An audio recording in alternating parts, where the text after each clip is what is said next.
Hello, everyone. I am Branden. Hopefully you can hear me. I am an instructor with LSATMax, and you are all here because we are going to talk about this most recent administration of the LSAT, which was the first LSAT-Flex in history. I'm going to be talking to you a little bit about the format of the LSAT-Flex, and then we'll talk about what happened on Monday and Tuesday, which was when most of the test takers took the LSAT-Flex. I think up until today, there are still some taking this first LSAT-Flex. So before we get started, I just want to give a caveat here, which is a lot of the stuff that I'm going to be talking about today was the issues that students had taking the exam. And probably since you are here, you've already done some research on this stuff, and you may have already found out about these issues. What I would like to point out is that, and we got an email from LSAC talking about this, that these issues were limited. They were not issues that most students had. Instead, according to the makers of the LSAT, for most of the issues we're going to talk about, this was 1% or less of test takers who had these issues.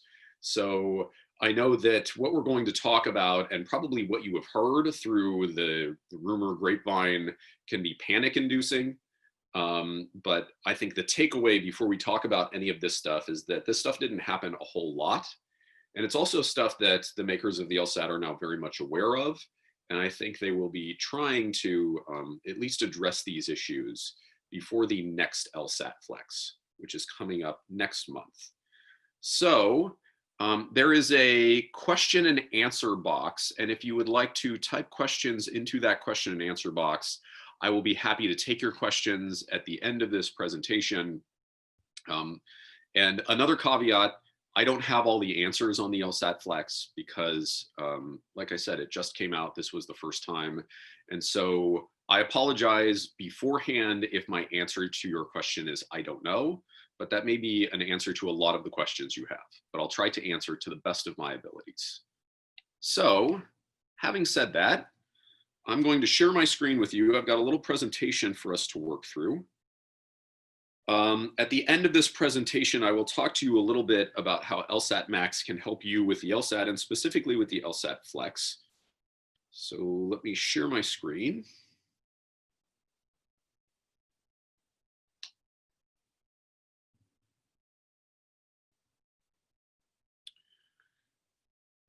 And let me just check. I think we're all seeing my screen here. All right. So as I was saying, LSATMax, I think, can help you prepare for the LSAT-Flex in a number of wonderful ways. One of the ones that I want to point out, which I think is very, very helpful, is that we have made it possible, and this is on the desktop/laptop version of our site, not on the mobile app, because you will not be able to take the LSAT-Flex on a mobile device. The LSAT-Flex is on your desktop or laptop computer. You can take any exam in the history of the LSAT in LSAT-Flex version. That's 3 sections, 1 logical reasoning, 1 reading comp, and 1 logic games. And it's scored the way the LSAT-Flex will be scored, meaning each of the sections more or less will be weighted equally. That's not entirely right, because what happens and what has not changed is that each question is weighted equally. It used to be that logical reasoning was the most important section because there were 2 sections. So you'd have about 50 logical reasoning questions, as opposed to somewhere around 23, 24 logic games questions, and about 26 or 27 reading comp questions. But now, since there is exactly 1 of each section, it's just logical reasoning is about in the middle of logic games and reading comp. But again, you can take any LSAT in the history of the LSAT in LSAT-Flex mode, time saving.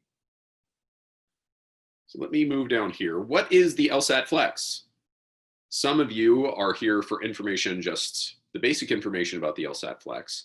And so what happened was right around when the coronavirus thing started happening, the March exam and the April exam both ended up being canceled. And students who were signed up for the March exam were pushed to the April exam, and the April exam was canceled. And so everybody who was signed up for one of those was pushed to the May exam, which instead of being an in-person exam with 5 sections, ended up being a take-home exam with exactly 3 sections. So this past Monday and Tuesday, like I was saying, was when most exam takers took the first LSAT-Flex. There are a couple taking it up until today. The June exam, they have already decided will be an LSAT-Flex. So if you are signed up for June, you are definitely taking it at home. I have a strong suspicion that later exams will also be LSAT-Flex exams. I don't think, at least by July, that they're going to be ready to go back to in-person exams. So all of this information, I think, is valuable for you. Even if you're not signed up for the June LSAT, there is a strong chance that if you take the LSAT in the near future, in the next few months, that you will be taking it at home in LSAT-Flex format. So June 14th and 15th, that's the next LSAT-Flex. Let's talk about just what the LSAT-Flex is like. So the subject matter is all the same. The same question types that you would have on the LSAT are the question types that you will have on the LSAT-Flex. However, there is a whole lot of administrative stuff on top of that that you now have to go through that you didn't have to go through before. And so there's a very involved process. The makers of the LSAT are very concerned about cheating. If you have taken an LSAT, an in-person LSAT, then you will know the makers of the LSAT are very concerned about cheating.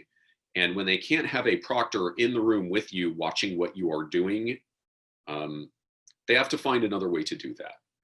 And so what they did is that they worked with ProctorU, which I believe is the same remote testing company that they have been using to administer the writing sample. And now my computer is going crazy, like I'm taking the LSAT-Flex as well. So like I was saying, there's a whole set of things that they're asking you to do now that you didn't have to do before. And that's because they are working with ProctorU to administer the test at home on your laptop or desktop computer. You cannot use a mobile device, an iPad or any other kind of tablet. Certainly you can't take the test on your phone. You also can't use a Chromebook. It has to be either Mac or PC. And so here's the process that you're going to have to go through. ProctorU is the company that they've been administering the writing sample with. So the writing sample is the 6th section of the LSAT that you don't get on test day, or at least in the initial version of the LSAT. You didn't get on test day, you would get it on a different day and you would take it at home. And what ProctorU does is that it sets you up with someone who will proctor your exam for you. And that includes watching you and making sure that you're not cheating while you are doing this. And there's a couple of ways they do this. And so as we go through this presentation, what I'm going to do is I'm going to give you kind of the basics of what happened. And then we'll talk about some of the snafus, some of the problems that came up. And we'll talk about what you should do to address those issues if you are taking the LSAT-Flex in the future to be ready for them. And also, hopefully, and we haven't heard a lot from LSAC about these things, but what you can do or what they're going to be doing to make sure that these issues don't happen again. So the process starts, you log into ProctorU and they will do a systems check to make sure that everything meets their requirements. You will not be connected with your proctor yet, meaning you are going through this process without live help. Once you have finished that system check, then you connect to the proctor. It will take you in and you'll connect to the proctor. The proctor can hear and see you. There's a chat box, and apparently the chat box is, after the system checks, a page comes up that has you download something called Log Me In Rescue. And I think that is where the chat box comes in. It's a function of Log Me In Rescue.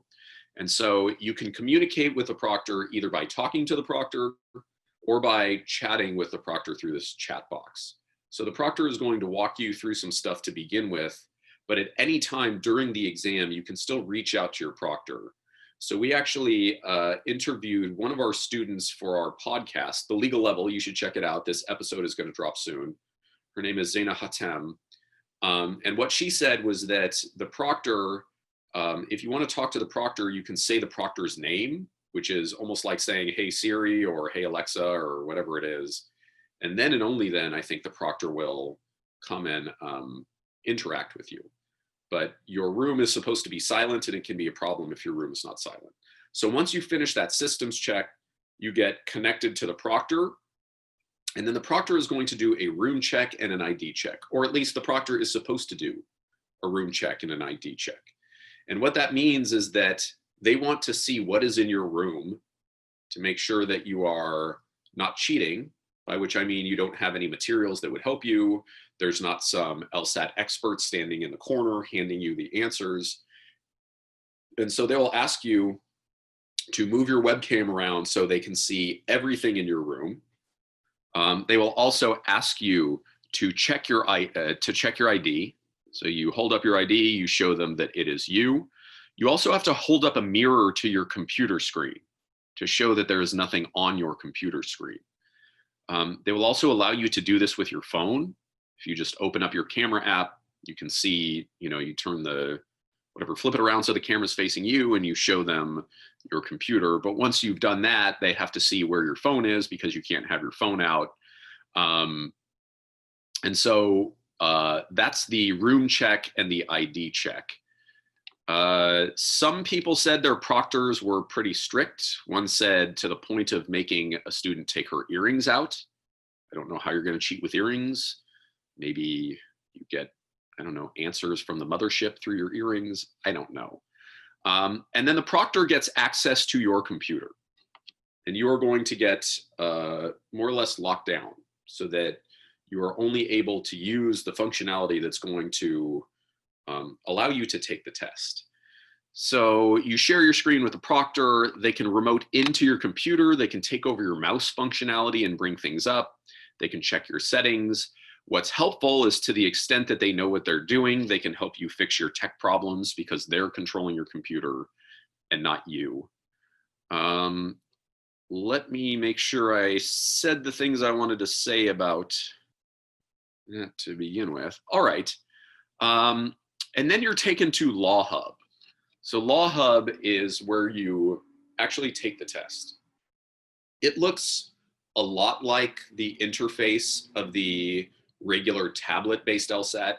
So before the March exam was canceled, the LSAT was on a tablet, and the functionality was fairly limited. You would get, and this is most important, I think, for reading comprehension, you would get the ability to underline what you're reading. You also get 3 different highlighter colors, and you can erase whatever you underline or whatever you highlight, but you cannot write on the exam. And for the most part, it's the same with the Law Hub functionality.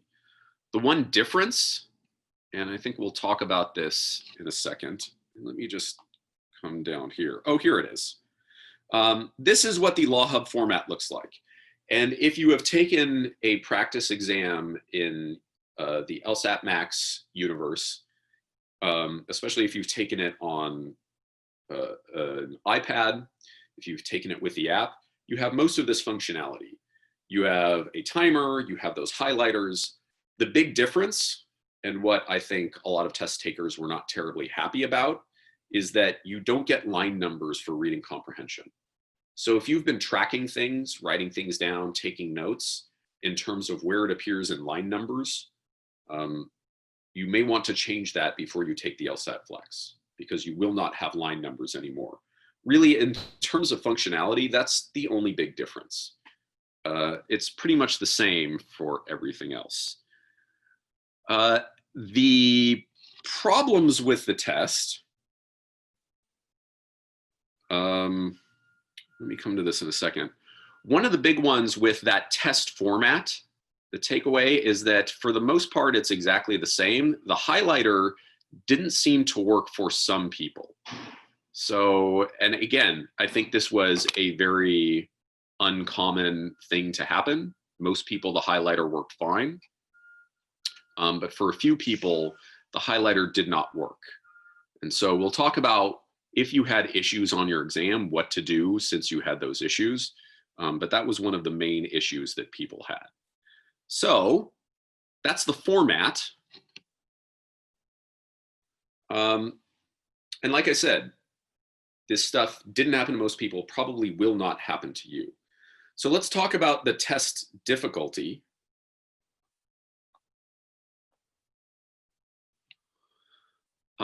LSATMax users, so we queried our students and asked them, if you took the LSAT-Flex, please tell us a few things about it. And here's what we heard back about it. So on a 1 to 5 scale of difficulty, most of our students, if we averaged it out, they put it at about a 4. So it was a difficult LSAT, but as far as subject matter is concerned, it is the same LSAT. And it's not as hard as it could possibly be. One thing that threw some people off is that there appears to be 2 different test versions. So usually, and you've done practice exams before, each administration of the LSAT, everybody gets all and only the same graded sections. There are different experimental sections, although on the LSAT-Flex there is no experimental section, but the test is the same. Well, with the LSAT-Flex, there was at least 2 main test versions. Now, LSAC has not talked to us about how they're going to score those things. I had a student talk to me about the possibility of, well, what if they use just one conversion chart for both? I doubt they would do that. I'm guessing there will be a conversion chart, which is how many questions you need to get correct to get a particular score for each version. And so I think they're going to curve the test just like they would curve any other test. And I think what you can expect, and again, LSATMax has, you can take any LSAT in Flex version.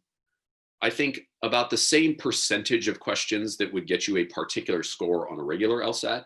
If you got that percentage of questions correct on the LSAT Flex, it should work out to about the same scaled score.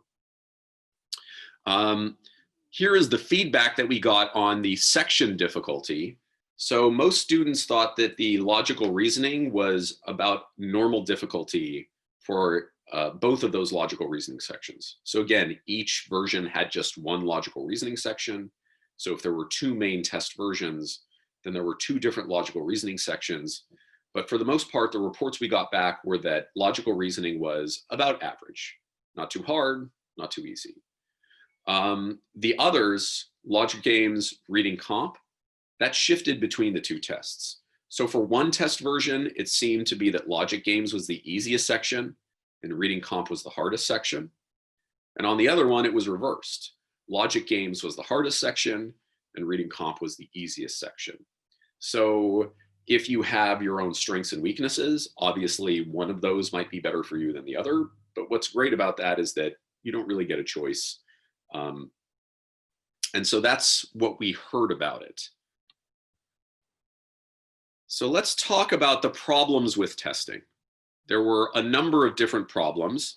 This is kind of an overview of the different problems, and then I'm going to walk through each one and just talk about a few iterations of those problems, how they happened, and specifically and especially what you should do about it.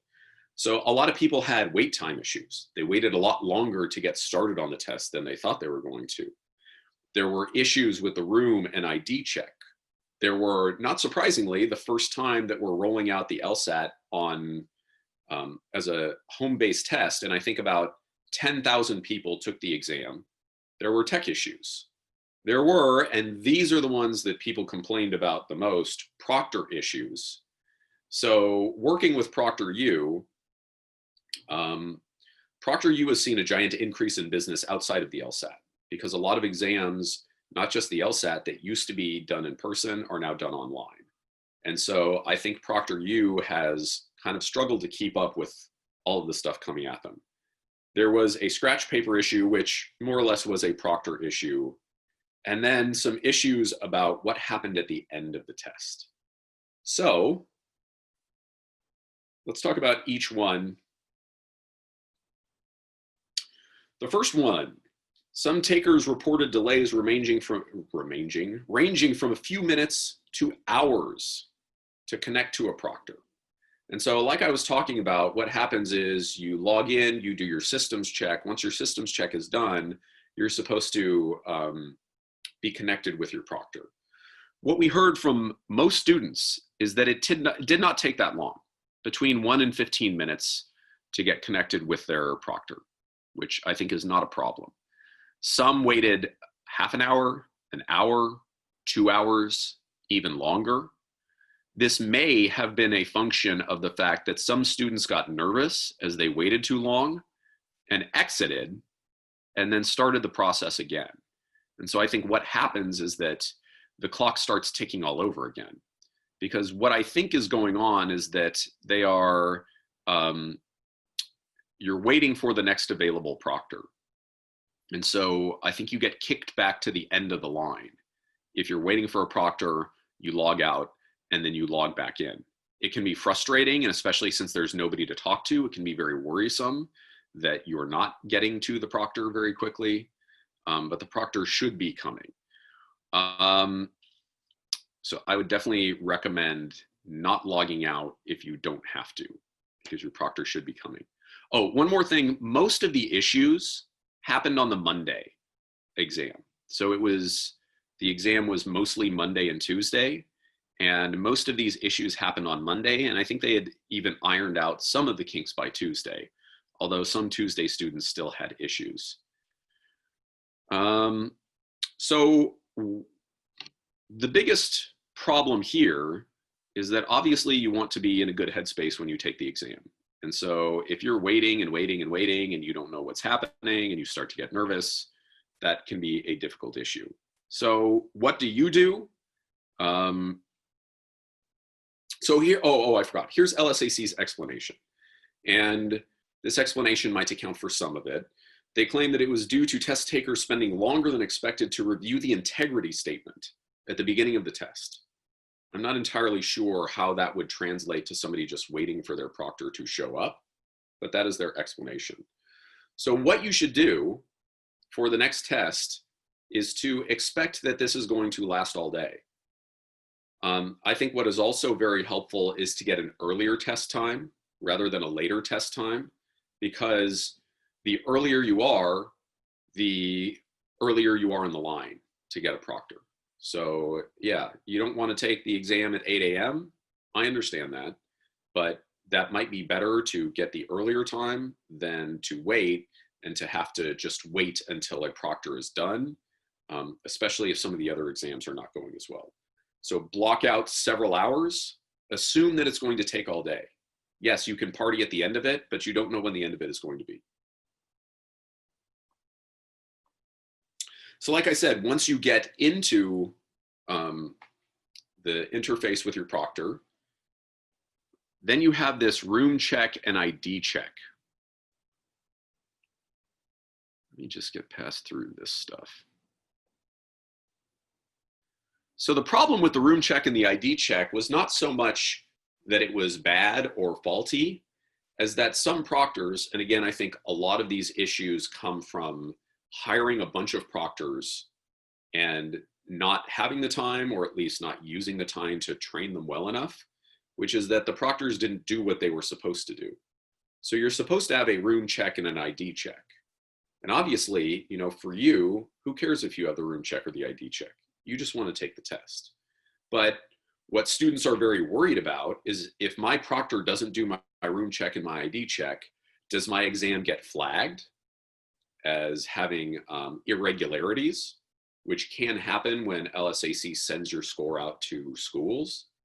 And that can be a big problem. Or God forbid, are they going to just assume that I cheated and cancel my score for me and make me take the exam over again? LSAC didn't have an explanation for this. And again, I think it is a proctor training issue. But you can, and a lot of these things, you know the rules. And since most of these proctors have never taken the LSAT, you may know the rules better than they do. And so you are entirely welcome, while the proctor is talking to you, to show them your ID. Just say, here is my ID. It will be recorded because everything that you are doing is being recorded. You can also swing your webcam around and show your room. So you can make sure that this happens, or at least you can remind your proctor so that it doesn't happen to you. They're also supposed to check your scratch paper front and back. You're supposed to get, I believe, 5 sheets of scratch paper. And so again, if they're not asking you to do that scratch paper check, just make sure you do it. Here's a piece of paper, here's the other side. Here's the next piece of paper, here's the other side. Take your destiny into your own hands. So that's the ID check. Then once you take the exam, you are using computer software that is untested in the context of the LSAT, and that is now, I think, very overloaded, because like I was saying, ProctorU has a whole lot of business that they didn't have before. So a couple of different things happened with these tech issues. Some test takers were kicked out of the exam and the timer continued while they were out of the exam. So obviously it's hard to do the exam when you don't have the exam in front of you. Others reported having issues with plugins, privacy settings, webcam, microphone settings, screen sharing, poor internet connection, test loading. So these are all things that can happen, and really with the first iteration of an exam, you should probably expect will happen. Again, most students were able to fix these problems fairly quickly, and they lost little time, if at all, on the exam. Some, however, reported that they were continually bounced back and forth between a proctor and a tech support. There were long wait times for tech support, which is not ideal. But if the clock is not ticking while that stuff is going on, then it's not the end of the world. Hopefully you can, do the stiff upper lip thing and get back to the test once the clock starts ticking again. LSAC's explanation, nothing so far that we have heard. What you can do, make sure your computer is compliant well before test day. Make sure that you run the the checks on ProctorU long before you get there. Here's something from one of our students, and I'll just read it off to you because I think it's kind of emblematic, but again, not necessarily emblematic of what happened to a lot of people. So one of our students wrote in saying, I was not able to take the LSAT-Flex. I had difficulties from the very beginning. The cam was going on and off, so the proctor transferred me to tech support. They resolved the issue. Then the proctor was not able to enter her code, so she transferred me again to tech support. The technician initiated a reboot, and for the next 3 hours, they never came back. I called and live chatted, but no one was able to get a proctor chat started.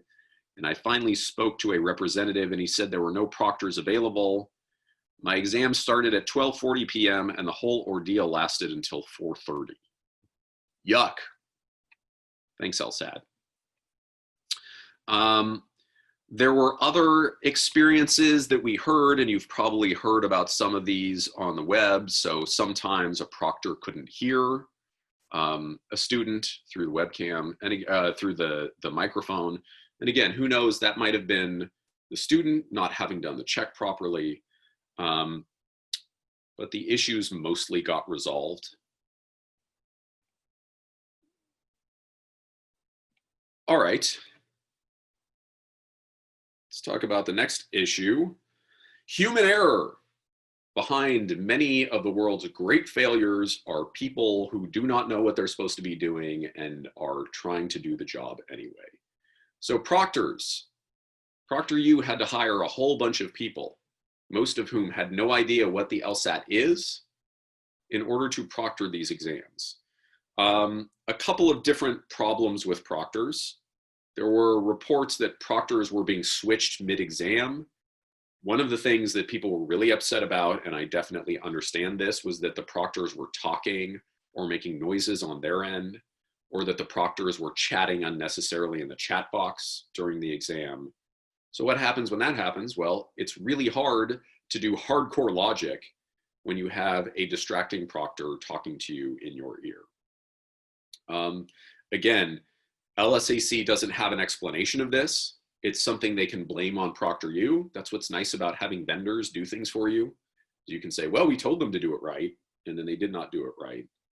But I think with this situation and with the outrage generated, at least by that small percentage of test takers who had issues, I'm guessing that ProctorU is going to drill into the heads of their proctors what they must do, what they can do, and what they cannot do. And hopefully this stuff will not happen again. And again, like I said, most of these things were problems on Monday that were already fixed by Tuesday, which means they should continue to be fixed by the time you take the exam. So what can you do about a proctor who does not know what he or she should be doing? Well, you can tell the proctor. Again, you are probably more of an expert on the LSAT than the proctor is. So the proctor is there not just to monitor you, but to make sure that the test is administered correctly. And so tell the proctor, if you know the rules, tell the proctor what the rules are.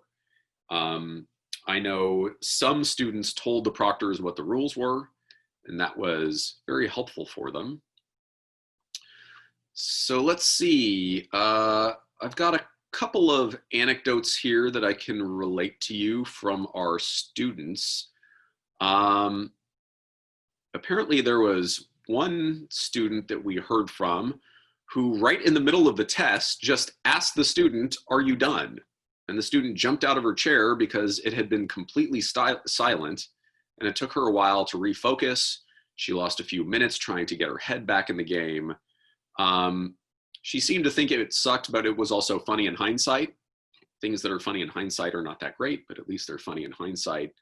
But this student kind of wondered why, if this proctor could see her there working very hard and not getting up and leaving, why the proctor would wonder if she was finished. So here's a couple more comments that came in that I can read out to you. One student told us, "The first 15 minutes, all I could hear was the call center and the proctor talking with other students. It was awful and very distracting." Bad, bad, bad. Another one said, "I had technical difficulties for 45 minutes sharing my screen. Even though I had done the system check multiple times before my exam, my proctor was still giving me instructions after my time had started. And the owl ProctorU icon was periodically bouncing up at the bottom of my screen, and there was a random beeping sound that was occurring from the proctor side through my computer." All of this, once again, these proctors hopefully will get better training before the next one. Here is where the controversy took off on the interwebs, which was scratch paper. You cannot, well, I have met a couple of people throughout my gazillion years being immersed in the LSAT world who can work through logic games in their heads. Those people are geniuses. The rest of us must write to do logic games. And so a number, it's not clear how many, a number of proctors were told, you don't get any aids for the exam. And so what they interpreted that to mean, even though according to LSAC, they explicitly gave proctors instruction that scratch paper was allowed, some proctors were telling students they couldn't have scratch paper. This is very bad. As I was saying, I think it's impossible to do logic games without scratch paper. And even with, especially logical reasoning questions, the ones that take diagramming, I don't know how you would do that without scratch paper as well. So these proctors really hurt people. The effect, kiss your LG score goodbye. Maybe you can at least get the elimination question at the beginning of each game. But yeah, it's very difficult. LSAC's explanation is that a handful of proctors did not understand the rules because commonly on the other exams that they proctor on ProctorU, scratch paper is not permitted. I don't know why they would just assume that every exam is a no scratch paper exam just because they have done exams that are no scratch paper exams before, but some of them felt that way. LSAC says they have reached out to ProctorU and they have very much clarified with ProctorU that scratch paper is very much allowed and that it should be permitted and they should not be telling students not to use it. So if this happens again, and really with the outcry that followed it, it really should not happen again, explain to your proctor that you know the rules, that this has happened before, and that you can have scratch paper.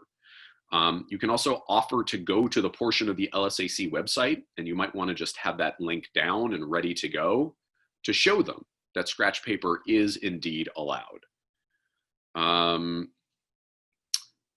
Couple of comments we got from students. One student said, the proctor advised that scratch paper was not allowed while taking the test, even though it was allowed per the LSAC website. Another student said, the proctor insisted I couldn't use scratch paper until I keep saying we were allowed 5 sheets and he gave in. There you go. Your first chance to argue. That's what you're going to do as a lawyer. If your proctor is telling you paper, argue, argue, argue until you win. Let's see. Is there anything else I want to say about this? It looks like at least one other student that we heard about was saying that a proctor was told by LSAC that no watches were allowed, but that is not true. You can have, I believe, a digital watch on your wrist in order to keep time. But really, because there is a clock ticking in the upper, I believe, right-hand corner of the exam, it shouldn't be a problem anyway. So if that's what your proctor doesn't want you to do, I wouldn't worry too much about that, but that is kind of ridiculous. So those were kind of the during the test problems. There were some end of exam problems. And here's what's the problem with the end of exam is that there's supposed to be a process that you go through when the exam is over. One of the most important parts of that process, so once again, the makers of the LSAT know you're not cheating, or in this case, I would guess it would be not helping other people cheat, is you're supposed to tear up your scratch paper in front of the camera so your proctor can see it. That's so you don't share your notes with somebody who's going to take the exam, especially with the logic games. It might be, fairly useful for somebody to have that scratch paper on another logic games. Some people, the exam just ended and kicked them out, and they didn't hear from their proctor, and they didn't have that end of test situation. Here it says there were none for many takers. I know it's not the case for all takers. Again, we interviewed one of our students for the legal level podcast, and she had that kind of exit counseling portion of the exam. So it was done for some people, but that's a problem because you want to know that your test uploaded correctly. You want to know what your next steps are. And certainly you want to know that the makers of the LSAT aren't thinking, hey, this person held onto their scratch paper and they've cheated, and now we have to either cancel their score or flag it to the schools that they're applying to. So that's the worry about it. LSAC has not made any explanation on how they will deal with this, as far as we know, or why it happened. And again, this could be a tech issue, but it also could be the proctors not knowing what exactly it is they're supposed to do. If you didn't know there was supposed to be scratch paper in the first place, you might not know that you're supposed to witness the tearing of the scratch paper at the end of it. Again, this is something that you can try to do on your own, even if your proctor does not prompt you to do it. Check in with your proctor at the end of the exam. Don't just log out or walk away. Tear up your scratch paper in full view of your webcam and make sure that your proctor knows that you have torn up your scratch paper. Everything that you're doing is supposed to be recorded.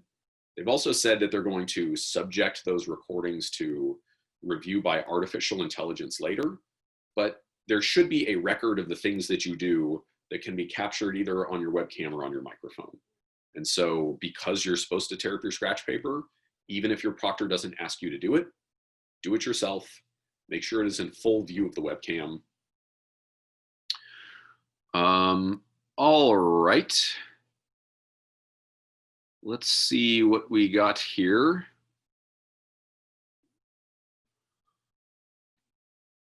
I don't see any comments so much that I could read off to you, but this happened to a few different people. One said, I exited out of the camera and saw I had to tear up the paper. I told my proctor I just did that and that it may not have been on video. The proctor said, okay, just wait after you finish until you get those directions and then you're good to go. You'll know when you can exit and get the rate my performance for the proctor. So that when they ask you to rate the proctor's performance, I guess that's when you know that it's over. So let's talk about what LSAC has said regarding these issues and what's going to happen. And also the next steps.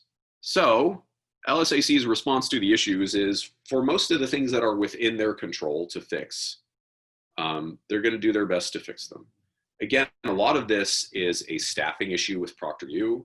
I don't think that necessarily absolves LSAC of the responsibility to make these things right, but it is something that hopefully ProctorU will take care of.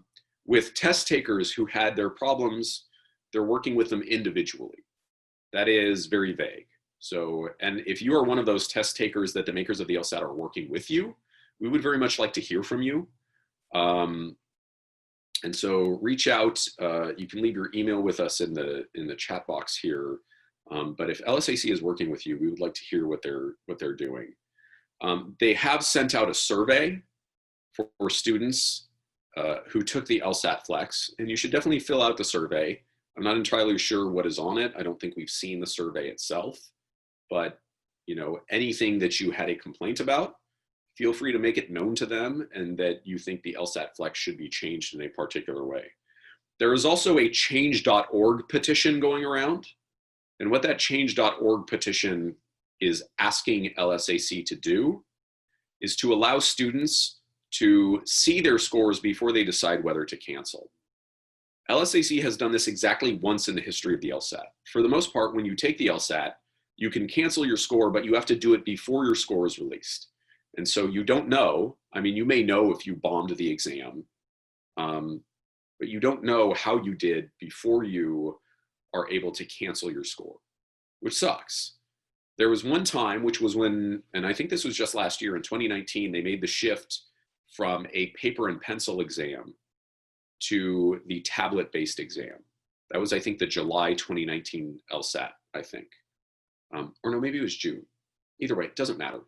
But what happened was, for that LSAT and for that LSAT only, because it was a new format, because they were basically beta testing the new way that the LSAT was going to be administered, they allowed students to see their scores and decide to cancel after seeing their scores. They have said they're not going to do this time. But you guys are future attorneys, and what you will find in law school is that precedent, cases that came before, are very important in making determinations. I happen to think that the makers of the LSAT at least are going to consider this possibility because of that precedent. Look, they had years between when they decided that they were going to make the LSAT a tablet-based exam rather than a pencil and paper exam. They had years between that decision and when they rolled out the exam. And they were so concerned that the rollout of the exam was not going to go smoothly that they gave students this option. Well, if that situation warranted allowing you to see your score before you cancel, I think this situation even more so does, because they did not know that they were going to do this until a couple of months ago. And I think we have, hopefully we can put the link in the chat box. Oh, it's already there. Claire has everything down. Claire is our director of marketing. She is absolutely wonderful. She knows what I'm thinking before I think it, and especially before I say it. But click on that link, and especially if you took the exam and you want to see your score before you cancel, definitely sign that petition. Like I said, I think they will listen. That doesn't mean they'll actually do it, but I think if they did it before in a situation where it was, I think, not as urgent to do it as it is now, I think they might do it now. So those are LSAC's responses. So what should you do if you took the May exam, and especially if you had one of these issues? You should reach out to LSAC. They might have reached out to you already, especially the people they knew they had issues with. They have said that they have reached out to them and they're working with them on solutions to their issues, but that doesn't stop you from reaching out to them. For most people who had issues, they're going to automatically reschedule you for the next LSAT-Flex or at your discretion for a later LSAT-Flex. And if you had issues, they're going to give it to you for free. So it's a free retake. Obviously, that's not, as awesome as getting like a free pizza or something like that, because you don't want to take the LSAT again, but it is better than taking the LSAT again. You can schedule a retake. LSAT-Flex administrations do not count towards your retake limit. So you can take the LSAT-Flex as many times as you want. You can, although it's not generally recommended, cancel your score. And let me talk about canceling your score just for a second in general, which is, like I said, with all LSATs, you have the opportunity to cancel your score. I think for the most part, for almost everyone, canceling your score is not necessary, pretty much regardless of what it is. And here's why. Your LSAT score is important to law schools, obviously in determining whether or not you're going to be a good law student, but it's also important to them because LSAT score, the LSAT scores for incoming students, they must report to the American Bar Association as part of their required disclosures. They only need to report one score for each student. And so if you have a bad score and a good score, sure, the bad score doesn't look great, but if you're thinking about what interests the law schools are serving when they're looking at your LSAT scores, they're serving their own interests. And if you have a high LSAT score after you had a low LSAT score, then I think that low LSAT score is not going to mean a whole lot to them, because what they want to do is to get that high LSAT score from you and report it. And so, especially if your next LSAT score is higher than a law school's median score, you can Google any law school you want to, Google median LSAT, and it will tell you what the median score is. And when I say median score, it's for the most recent entering class. The median LSAT score is the LSAT score that half of students got that score or above, half of students got that score or below. If you're beating their median score with your higher score, then I don't think they're going to care too much about your lower score. So again, you can, if you know that you bombed it, that's fine, go ahead and cancel, but I don't think it's hugely important to do it. And make sure you fill out the LSAC survey that they send you. Also, sign the petition if you agree with it. If you don't agree with it, don't sign the petition. But yeah, so just a few takeaways. And I know I've said this several times, but I want to say it again. These issues were rare. Most people took the LSAT-Flex, and especially on Tuesday, the second day, most of these issues had gone away. You can expect that most of these issues will not be a problem going forward. This was the very first time LSAC has ever done a remote online LSAT. They've dabbled in it with the writing sample, which they've been doing online for about the past year, but this was a big step for them. The rollout was going to be a little bumpy. I don't think there was any way of getting around it. If you took the exam, you made history. You can tell your grandchildren about this moment, and they will say, wow, boring story, grandma or grandpa. Well, hopefully they won't say that. But it's something new, and it's an interesting story to tell. Again, many of these issues that were reported on the May test will not be there on the next one. All right, so how can you be prepared for the next LSAT-Flex? Well, what you should probably do is sign up for LSATMax if you are not already signed up for LSATMax, because you can take any LSAT. There are about 90 of them in the history of the exam in LSAT-Flex mode. That's 3 sections, and we will give you a score with each question weighted equally. Again, logical reasoning is not weighted as heavily as it used to be because there are less logical reasoning questions. But we want to make sure that, and this is something that we've been doing for a long time. When the tablet exam came out, we made sure that our interface was functionally identical to the tablet interface that you would take on test day. And so with this LSAT-Flex, we've been doing the same thing. You should also tune into the Legal Level podcast. So I happen to be one of the co-hosts of the Legal Level podcast. My better, smarter half, Yelena, if you have done office hours or you've done tutoring, she is also a part of the Legal Level podcast. Tune in, where we have lots of good interviews and tips and tricks. Last night, and this podcast I would think would be up today, we interviewed one of our students who took the LSAT-Flex, so you can get a first-person recap of how it went with her. For her, it was pretty much trouble-free, which was good. We're also going to have another LSAT-Flex episode that will probably drop sometime tomorrow, I would think, that's going to have kind of some of the broader points and some of the reiterations of the stuff that we're talking about here. But the Legal Level, it's excellent. I suggest you try it. It's available at Apple Podcasts, Stitcher, wherever you're listening right now.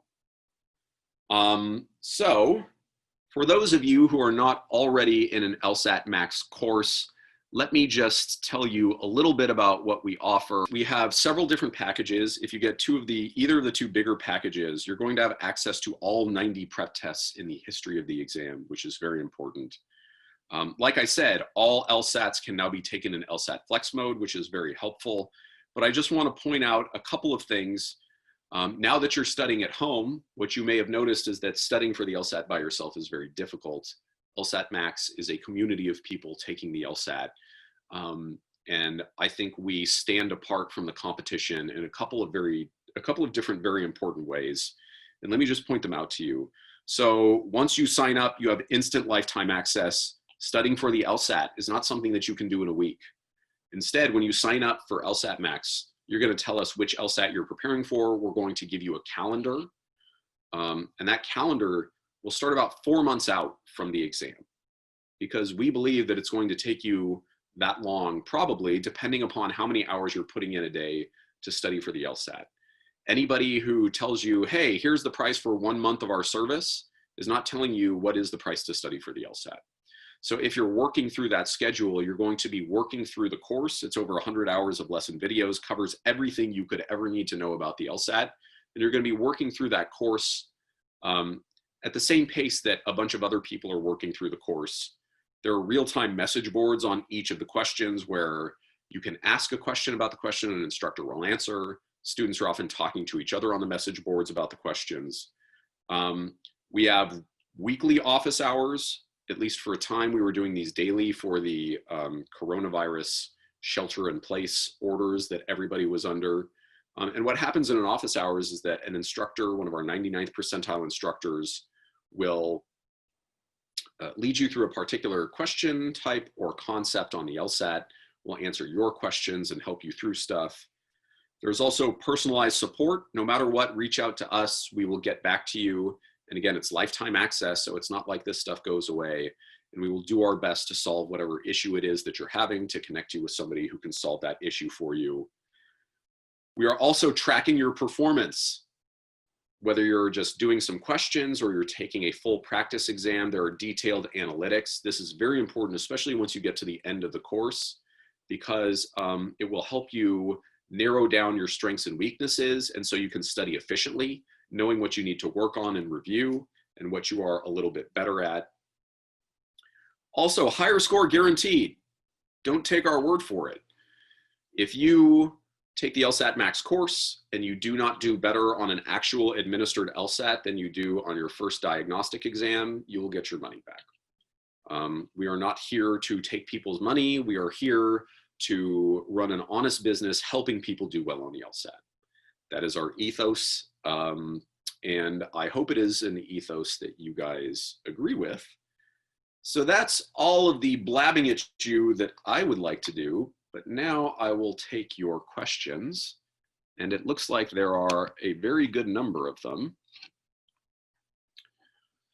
So let me just get going with these. Thomas asks, at this point, what do you think is the likelihood that the July LSAT is flex? I think it's a high likelihood. I would be surprised if they're going to be ready to have people back in the classroom across the United States by July. It is not impossible that they will be doing both LSAT Flex and regular LSATs in person, by which I mean, like where I live in Los Angeles, it's a hotspot. I cannot imagine that they would administer the LSAT here. But if you are in a place that's not a hotspot, it's entirely possible that the July LSAT there will be administered in person. I do not, however, believe that July will be LSAT available everywhere. I would be very, very surprised if that was the case. Why do you think LSAC is waiting so long for them to announce if July LSAT will be flex? I wish I had the answer to that. They're a bureaucracy. They move slowly. This may just be like less on the top of their plate than is addressing the issues from the most recent LSAT. I would think it would come soon. You know, the July LSAT is not that far away, probably in the next few weeks. Will this first administered exam be disclosed by sometime over the summer? You know what, I'm not sure if this is a disclosed exam or not. Like I was saying, there are, I think, at least 2 versions of the exam, and they have not disclosed an LSAT Flex in the past, obviously, because there haven't been any. I don't know the answer. I would be surprised if they disclose it, but I don't know. How do they post the logic game questions of the LSAT Flex? Well, the questions will be on the screen and then you can work through them on your scratch paper. I hope I'm understanding this question correctly. Do we know how many exams will be LSAT Flex, July, August, September? No. Again, I think July will probably be at least partially LSAT Flex, at least in hotspots. I would imagine probably later ones will be as well. Do you think there's a possibility they'll end up adding another LR section to the upcoming LSAT Flexes? It's possible. I have not heard anything about that, so I can't give you more information than that. Brittany asks, what should we be studying since the LSAT Flex is happening? Well, I don't think it should change your studying much. The only difference is that logical reasoning is less important than it was before, and that makes logic games and reading comprehension more important than they were before. So I would think you might just do a little bit more practice of those two, logic games and reading comp, and a little less practice of logical reasoning. But I don't even think I would necessarily think that far through it, because you should work your way through the course. And once you're done with the course, you should identify your weaknesses and work on those. And I mean, not to the exclusion of everything else, but if logical reasoning is your weakness, then even though it's not as important as it was before, then it may still be the one that you work the most on. So what's good is the subject matter is all the same. So I don't think it should change your studies that much. Will the LSAT Flex have a timer on the screen during the test? Yes, there is a timer on the screen during the test. How are the number of questions broken down in each section? Does it still hold true that RC and LR will have more questions compared to LG, or does every section have 25 questions? I believe it's still the same, which is logic games usually has the least points available, somewhere between 23 and maybe up to 25 questions, but usually 23 or 24. Logical reasoning is usually somewhere around 25, 26. Then reading comp is 26, 27, something like that. So reading comprehension now has the most points available, even though we all hate reading comprehension. All right. I think I more or less answered this question. Should I tailor my studying for LSAT Flex if I'm taking that? Well, no, I haven't answered this question. If I'm taking October, or I can say this word, October or November, God, I'm hoping they'll be able to do regular LSATs by October or November. So I would probably do at least the 4-section exams. So the way it is that each disclosed exam from the past has had 4 disclosed sections. The 5th section, the experimental section, is not disclosed, but for at least the practice exams that we give you throughout the course, we've harvested an extra section from a different LSAT in order to create that 5-section experimental. I would probably do at least the 4 sections, if not the 5 sections, because I think it would be much easier to have that kind of practice with that much endurance and shrink it down, rather than to be practicing with LSAT Flexes and then all of a sudden you get to October and they say, hey, guess what? This is not going to be an LSAT Flex. You're going to have to take 5 sections, and then you're moving back up. I know I'm assigning you more work. I'm sorry, that's my job.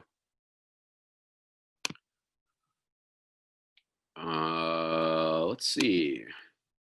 How far time-wise should one start the LSAT Flex sign-on process before one's scheduled start time? I think as early as possible. I think you can click to log in and it will just, it will start for you once you've logged in. And so I mean, probably at least a half an hour just to make sure. And you know, you've got that test check going on to begin with. So get there early, definitely.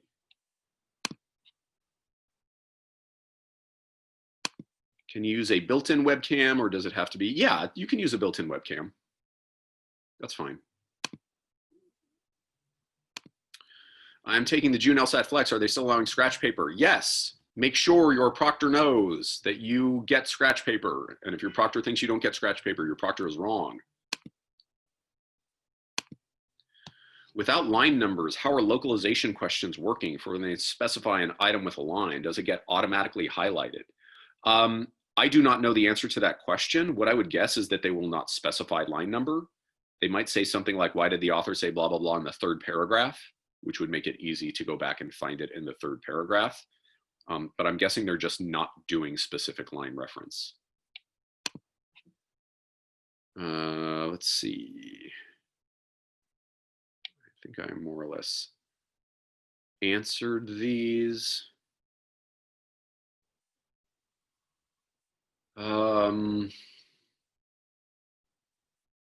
Yeah, these are all about the line reference. These are about scratch paper.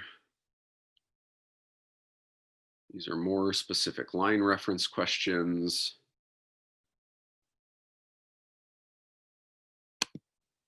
Luke asks, how long is the LSAT-Flex? Same amount of time as the non-Flex version. So each section is the same amount of time. Each section is 35 minutes, just like it was beforehand. It used to be that you would have 3 sections back to back, I believe a 15-minute break, and then another 2 sections back to back. My understanding now is that you have all 3 sections, but with 1-minute breaks between. So 1-minute break between section 1 and 2, a 1-minute break between section 2 and 3, and that's the whole exam. No bathroom breaks, which is hard. All right. Here, Jacob answered the question that I was not able to answer. Specific references in RC are highlighted in the passage when you get to that question, so you don't need the line numbers. There you go. Makes it easy. All right. I was told, wait, here we go. I was told that I had to wait 72 hours to hear from LSAT about rescheduling the exam. I'm surprised and upset to hear that some people are still taking the exam today. Well, so the people who are taking the exam today, my understanding is that those are the people who had accommodations. So people who get extra time, maybe people who need large print or something like that. So I don't know that they're having people retake the exam today if they had issues. I think it's just that there are people who were already scheduled to take the exam today. All right, I answered that. Matthew asks, can you ask your proctor to mute their mic if they are noisy, either talking or background noise? Yes, and I think you should. Stand up for yourself. These proctors should not be interrupting you while you are taking the exam. That's not okay. Can you read yourself very low? No, you cannot read out loud. You cannot talk. You cannot make noise. I think you will get flagged for cheating for that. Let's see, I think I more or less answered that. This is kind of something I've answered, but I want to give a little bit of context. Do you think COVID or not, it is possible that this form of the exam testing may last as long as the November test date? It's possible that the makers of the LSAT will just continue offering LSAT flexes indefinitely. I don't know that they would offer them indefinitely and no longer offer in-person exams. But if they find a way to smooth this out, and especially if they find that it's something that they can kind of do more efficiently, and this may be something that they want to continue to do in the future. So yes, I think that's possible. Jasmine asks, what if an individual does not have a PC or a MacBook? Will LSAC provide one for loan? Yes, I believe we got an email that said something like they sent out 200 or so, or maybe even more loaner computers for underprivileged students who were unable to meet those requirements. They also, I believe, rented out some hotel rooms for students to take the exam who were not able to provide their own quiet space to take the exam. But make sure that you contact them well in advance because they are a slow-moving bureaucracy. And so if you need those kind of accommodations, you need to ask for them soon. I think I've answered. Martha asks, after taking the exam, how long should we expect to wait for our scores? I think, and I'm not entirely sure, but I think it usually takes 2 to 3 weeks for your score to come out on a regular LSAT, and I would assume it's going to be the same. Let's see here. Well, you guys are inquisitive. Lots of questions. Let's see. I am taking the June LSAT, but I'm looking into law school in fall 2021. I am planning to apply whenever I receive my scores. This is possible, correct? Yes. And more broadly speaking, most schools will accept LSAT scores up to 5 years old. So as long as you're going to law school by 2025, you should be fine. Did you say that the 3 limit tests per year rule does not apply to the LSAT-Flex? Indeed. Take it again and again and again. As many times as you want, you can take the LSAT-Flex. I would do it every day if I hadn't gone to law school already. But yes, does not apply. So you can take it as many times, and then you can take the remaining LSATs also. If we are taking the July LSAT that is probably going to be flexed, do you recommend taking a later one that would be administered in person? Well, I'm not sure that when the later ones that will be administered in person are going to happen. So I would say, and this is just more broadly true of the LSAT, study for the LSAT when you have the most time to study for it, and plan on taking it at the end of that period. And so if you were planning on taking the July LSAT because that's when you've been studying for it, then I would just probably continue with that plan. There's really no like solid way I can tell you when the regular LSAT is coming back.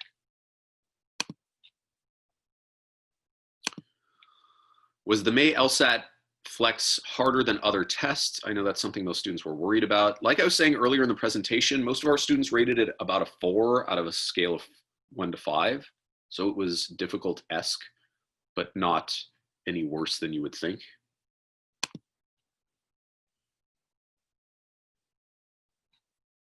Do you think the LSAT Flex will impact the number of students taking the LSAT in 2021 and in turn the difficulty of receiving the highest scores? I mean, well, no, because the LSAT is a percentile-based exam. And so I don't think it matters how many people are taking the exam. It's the percentage of other test takers that you do better than. And so you can have more or less people get a 180 on a particular exam.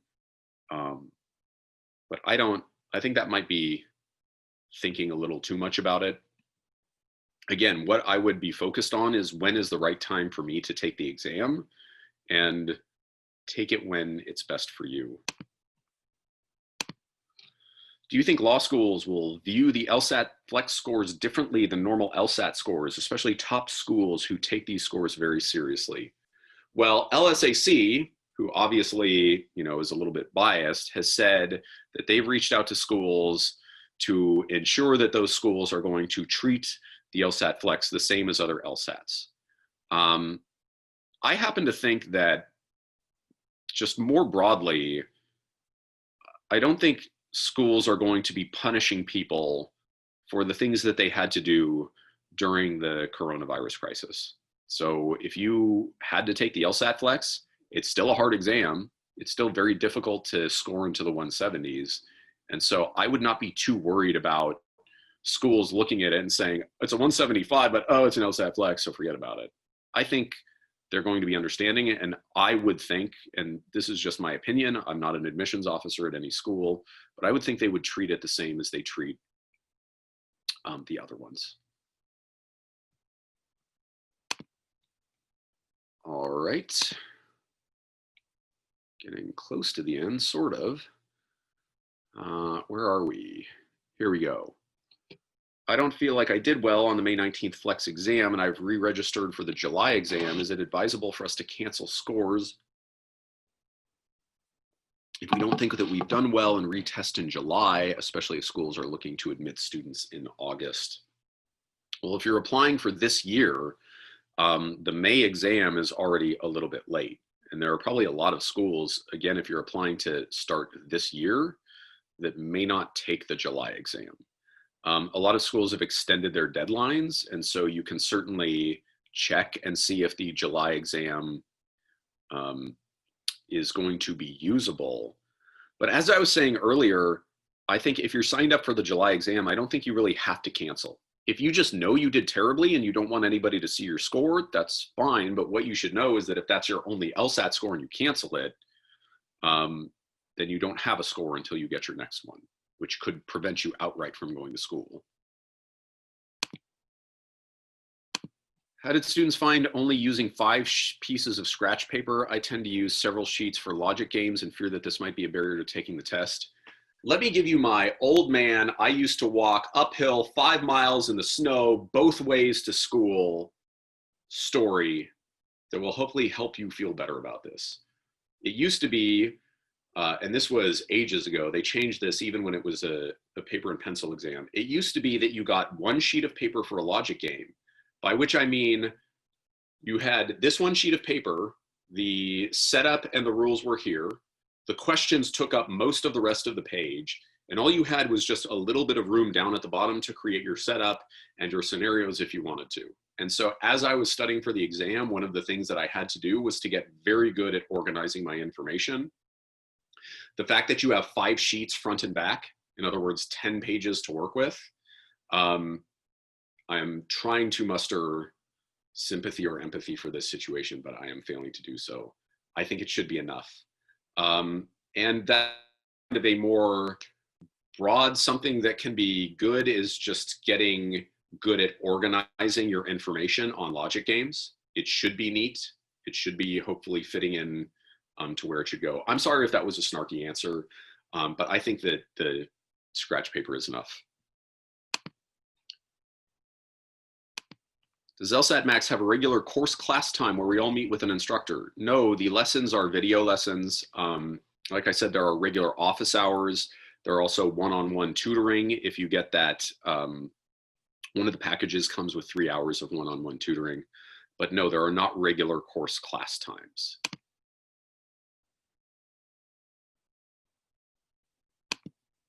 Taking the June LSAT, is it better to apply once I get scores and then start law school spring 2021? I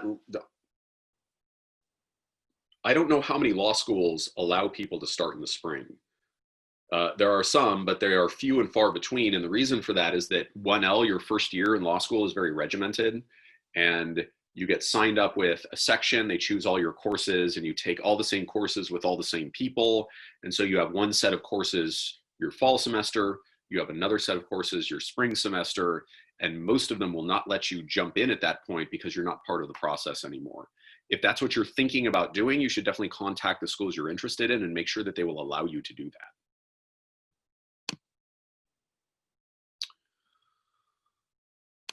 When will the LSAT raw score to LSAT scoreboard come out? I'm assuming you're talking about the score conversion chart, and I don't know that they release those if they don't, if the exam is not disclosed, and I think these exams will not be disclosed. So you may not get anything besides your scaled score, which is 120 to 180.